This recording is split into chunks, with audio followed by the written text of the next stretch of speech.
Welcome to another movie plot and enjoy the memories. We open on board the Spanish Main with God's personal representative Captain El Nebuloso.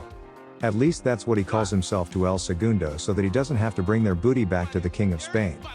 While the insolent coxswain is made to beat his head against the floor, a band of pirates sneak on board led by Captain Yellowbeard. His crew kill everyone on board in a swashbuckling display of sword pokes, and just when Segundo gets some relief, a door lands on his head. Yellowbeard's mere appearance, aided by burning wicks stuffed in his hair, is enough to terrify Nebuloso unconscious before the pirates raid his cabin.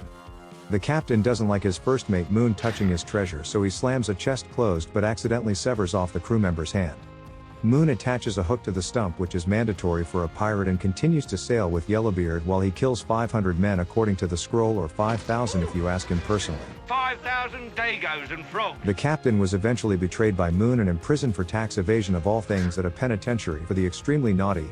The year is now 1707 and Yellowbeard has been tortured for the past 20 years but still refuses to divulge the whereabouts of his treasure. Alongside Gilbert, who spies on the captain for the traitor Moon, they build coffins for other inmates, taking the easy way out. One day Yellowbeard has a visit from a woman who he forced himself on 20 years ago, but Betty insists that it was consensual. Yellowbeard says that he would have done it anyway, but potato because they now share a son together.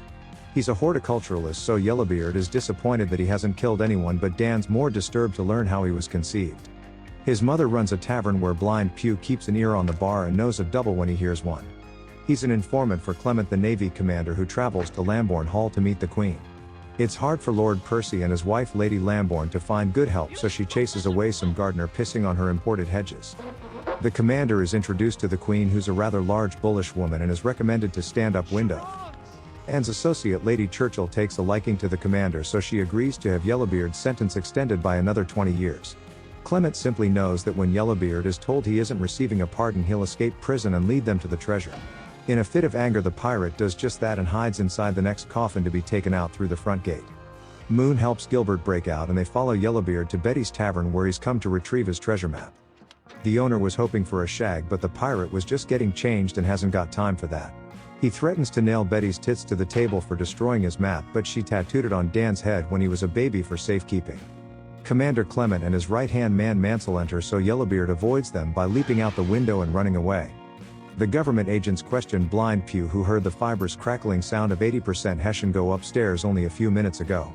It's too late, as Yellowbeard has already gone, while downstairs Gilbert tries to strangle information out of Blind Pew. Quickly realizing he's outmatched, Gilbert exposes Pew as a government agent, turning the whole tavern against him. The quick-thinking Pew claims that he knows the location of a treasure, so everyone gathers around to hear it, but the blind man takes out the last light. In the darkness he slaughters everyone, then tells the next people who arrive that he simply heard a squabble, or what some may call a tiff. When Yellowbeard arrives at the Lambourn estate, he can't resist taking the busty lady of the house inside her imported bush. Percy stands idle as alcohol fumes are basically all that's keeping him upright until Yellowbeard finishes with his wife and runs off again. He finds Dan and demands he hand over the map or else he'll cut it off himself, but Dan is currently using the top of his head.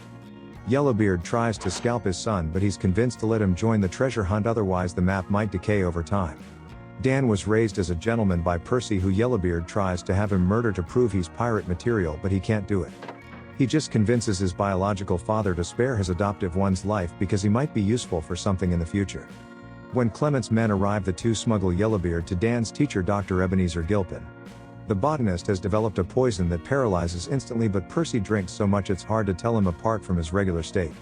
They devise a plan to disguise Yellowbeard and sail under the guise of a botany expedition, but Betty somehow sees through the disguise. I'm in disguise, you stupid tart. She agrees to conceal their activities for a share in the booty, but Blind Pew overhears their conversation, having been eavesdropping. He relays the information to Commander Clement, who pays him with the same coin that he keeps yanking back out of the money purse. Learning that Yellowbeard plans to sail from Portsmouth, they then run into Betty outside of her tavern, robbing the corpses of everyone Pew killed. She claims they died from the plague all suddenly, but there's a sword sticking out of one, so they take Betty prisoner for more information. They travel to Portsmouth, where Dan's group searches for a ship to book a passage while his father does what he does best. Moon and Gilbert use a loud noise and headstone to direct Pew into a shed, where they blow him up for speaking to the feds. They then follow Dan, who has a young girl throw a lump of crap in his face, so Percy kicks the little brat down a staircase. Moon's men take the place of a press gang sailing on a ship called the Lady Edith and abduct Dan into its service. Yellowbeard's only concern is his map, so that night he stows away on board in some cargo as the ship is loaded with supplies. Captain Hughes makes sure no women make it through security because they've been scientifically proven to bring bad luck on a voyage. Gilbert is denied the woman he tries to smuggle inside a pet crocodile, yet Hughes brings along his own suspiciously feminine Mr. Prostitute. They set sail in the service of the Royal Navy, and anybody not willing to follow orders is shot dead by the captain. One guy simply yawns, so he's thrown overboard by Lieutenant Crisp, who nails another's foot to the deck for noticing that Mr. P is a woman. Yellowbeard also seems to notice as he takes her behind the pig pens, then at night redirects Lady Edith towards his treasure island. Commander Clement pursues them in his frigate while dragging Betty alongside them in the ocean until she's willing to speak. She keeps screwing them around by looking over maps of islands and claiming that none of them look like what she tattooed on baby Dan's head.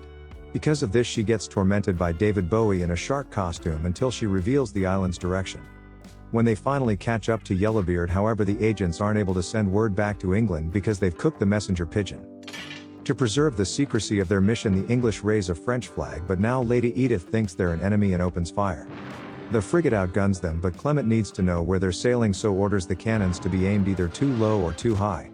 They feign battle and withdraw when Yellowbeard destroys one of their sails, leaving the pirates to celebrate their unfounded victory over the French.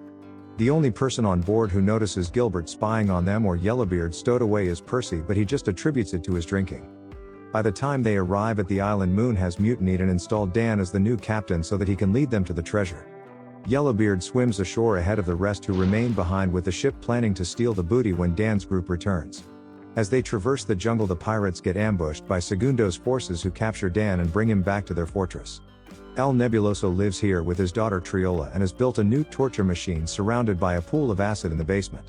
He intends to use it on Dan to find out the treasure's location, but Triola instantly falls in love with a complete stranger. Dan's taken downstairs and swapped over with the machine's designer, however Triola plans to leave the island and run away with him. She speaks to this man like she's planning their whole future together, while outside the rest of his men have located Yellowbeard. Nebuloso's men attack him on the beach, so he easily defeats them or scares them away before teaming up with the others to rescue the map. Since they also want to find its location, Nebuloso orders his men not to put up any resistance so that the pirates will lead them to it. This means that when Yellowbeard blows open the front gates, everyone either lets themselves be stabbed or collapses before even being touched. The only person Percy actually kills in the whole battle is Segundo, who's directing his men on how to die properly and accidentally walks into his sword. When they storm the palace, Nebuloso orders his men to get up, but they've all been paralyzed by Gilpin with his botanical extract. Give up completely! Nebuloso threatens to kill Dan, but Yellowbeard reveals himself, scaring Nebby so much that he falls into the pool of acid. Triola says it's a good thing because now he gets to see all his friends, but Yellowbeard still doesn't believe Dan's his son because he hasn't forced himself on this woman.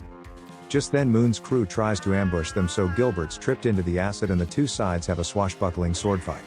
When Yellowbeard defeats his old first mate, he decides to withdraw from their duel and let his son take the glory, but Dan is forced back towards the pool of acid by Moon.